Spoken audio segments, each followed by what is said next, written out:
Have you ever, like had that feeling that what we see, what we experience as, solid reality is maybe just one layer of something way, way deeper? Yeah, it's almost like an intuition, isn't it? Yeah, exactly. And today, well, we're going to dive into this set of ancient ideas. Ancient and deep. That's right. And they suggest that, well, that intuition about a more profound reality might be right on the money. We're going to be looking specifically at pages 251 to 259 of Arkan 13th. Absolutely. We're going to embark on a really fascinating exploration here, into how this reality might actually be structured, how our consciousness sort of engages with it, and what kind of fundamental principles, underpin everything we experience. This is the deep dive. And here, well, what we do is we take your source material, like in this case, these really intriguing pages from Arkan 13th. Which you shared with us. Exactly, you shared them.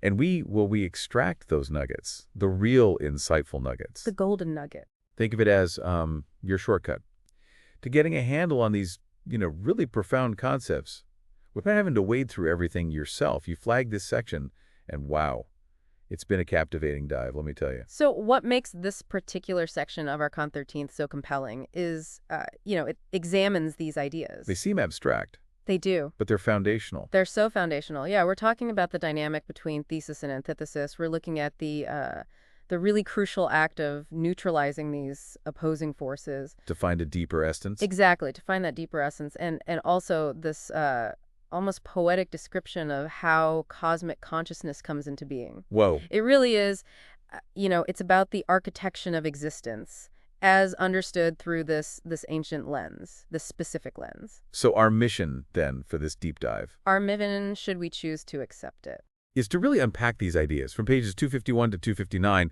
to try to make them, resonate with your understanding of reality and how you learn. We're aiming for those moments, those aha moments, where things just click into place. Those light bulb moments, yeah. Okay, let's unpack this. And let's start with this core concept of thesis and antithesis.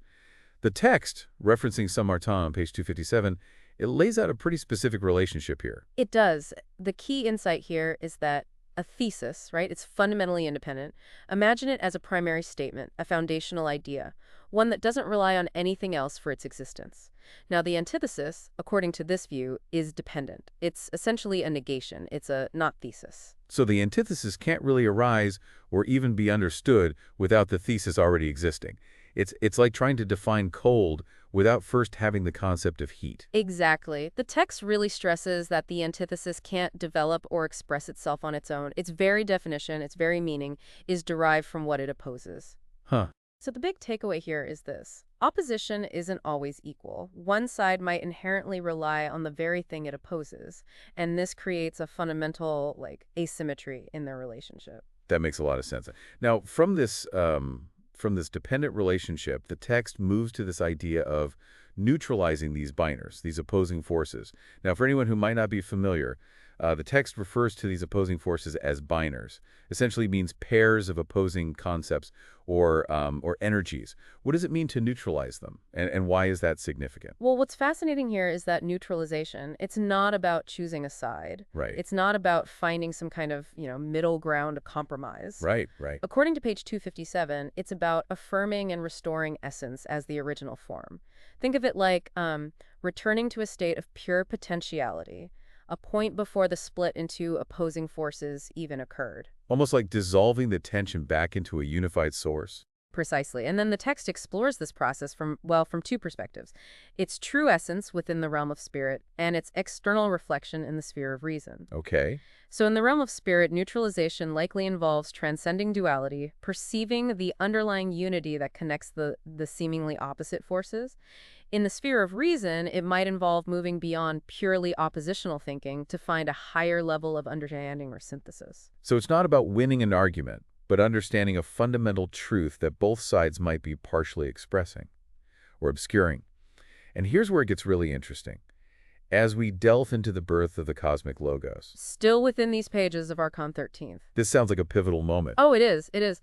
The text describes how divine consciousness, which is initially whole and homogeneous, reaches this critical point, and it undergoes a transformation into the source of generation. This is mentioned on page 277. which is, well, it's slightly outside our core pages, but it provides important context. This isn't creation, ex nihilo. Out of nothing. Yeah, out of nothing, but rather it's a profound shift within the absolute itself. Okay, and this consciousness, it then has these two aspects, right? One directed upwards towards divinity, and the other downwards towards, towards the individual units of existence. Exactly. So its higher aspect, the one oriented towards divinity, is described as its divine nature, its spiritual body, reflecting the attributes of the divine. The lower aspect, directed towards individual units, that's the source of generation, the very origin from which individual existence springs. And then comes this moment described as cosmic pulsation. That sounds pretty dramatic.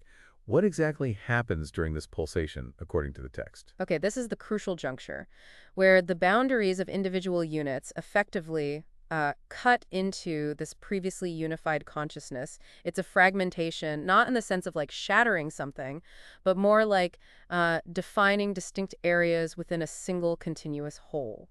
And this leads to the emergence of separate realities, each possessing its own independent existence, seemingly losing the direct interconnectedness they once had.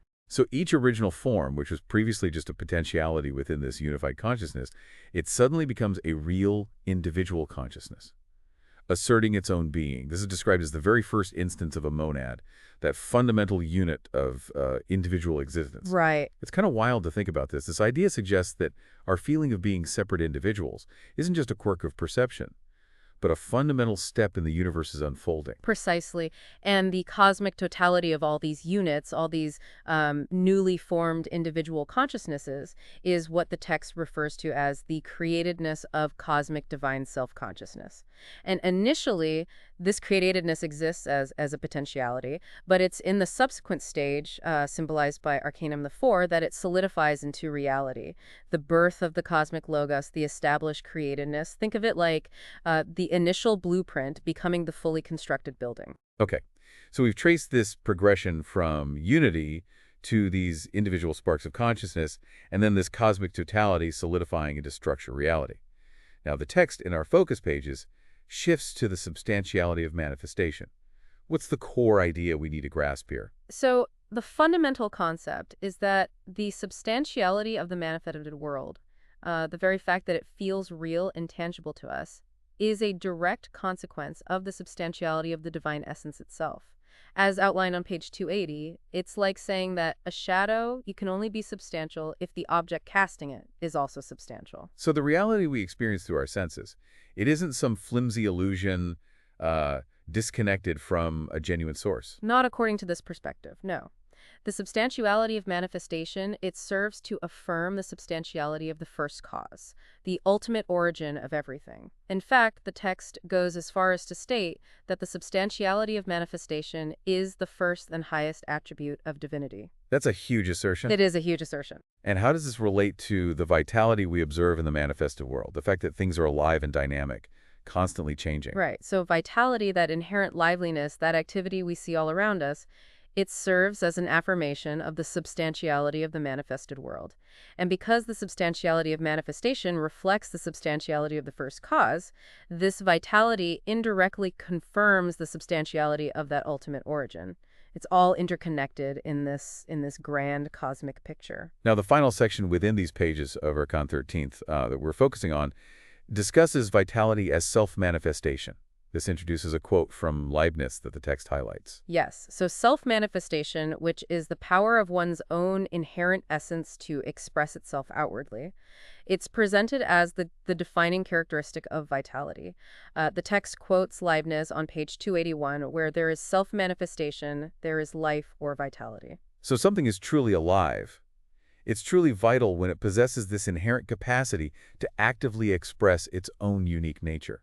That's the crux of it. The primary substance, the ultimate ground of all being we've been discussing, affirms its own being, is conscious of itself, and exists within itself, independent of any, specific concrete manifestations or even the principle of manifestation itself. Essentially, this ancient text is proposing a foundational reality that doesn't need anything else to exist. A truly independent I am on a cosmic scale. This sounds like it's defining the transcendental nature of this primary substance, something that exists beyond our direct sensory experience. Precisely. All other forms of being in the universe, they become real only through their relationships with other beings or through the expression of their manifested attributes. But the primary substance, however, is self-sufficient. And this leads to the conclusion that the primary substance, it lies outside and above the world, even while the world as a whole serves as its perfect likeness and reflection. And this ties back into the cyclical nature of the cosmos, right? The idea of potentiality giving rise to reality and then returning back to potentiality, like these days and nights of Brahma that the text alludes to. Absolutely. So the divine will, it holds the power to bring the world forth from its state of potentiality into established reality, and conversely, to dissolve it back into that abstract possibility. These recurring cycles of manifestation and dissolution, this is what are referred to as those great cosmic eras. Okay, so that was a profound journey through just a few pages of Arkan 13. It really was. We've touched on the interplay of thesis and antithesis, the significance of neutralizing these opposing forces to rediscover that fundamental essence, the dramatic emergence of the cosmic logos from a unified consciousness fragmenting into those individual realities, and the foundational role of the substantiality of manifestation and vitality, which is rooted in this concept of self-expression. My brain feels like it just did a cosmic workout, but I think I'm starting to grasp this. Good, good.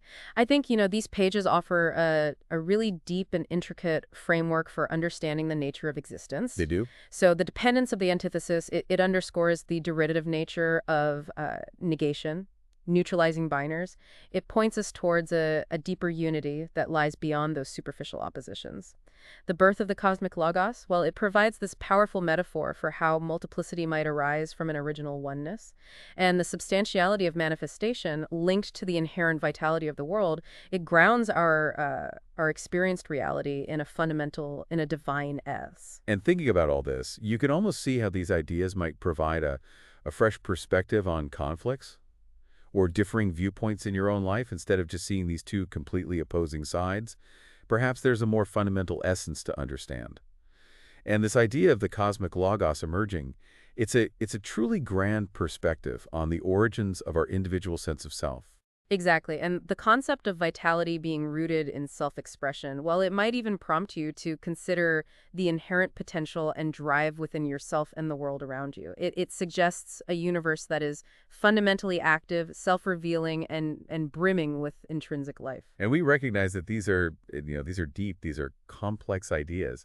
And it's perfectly natural if you find yourself wanting to revisit this deep dive. There's a lot of richness packed into these few pages of Arkan 13. There is. The important thing is to allow these concepts to resonate, to consider how they might connect with your own understanding of reality, your own experiences. There aren't necessarily easy answers here, but the very act of contemplating these ideas, it can be incredibly illuminating, incredibly transformative.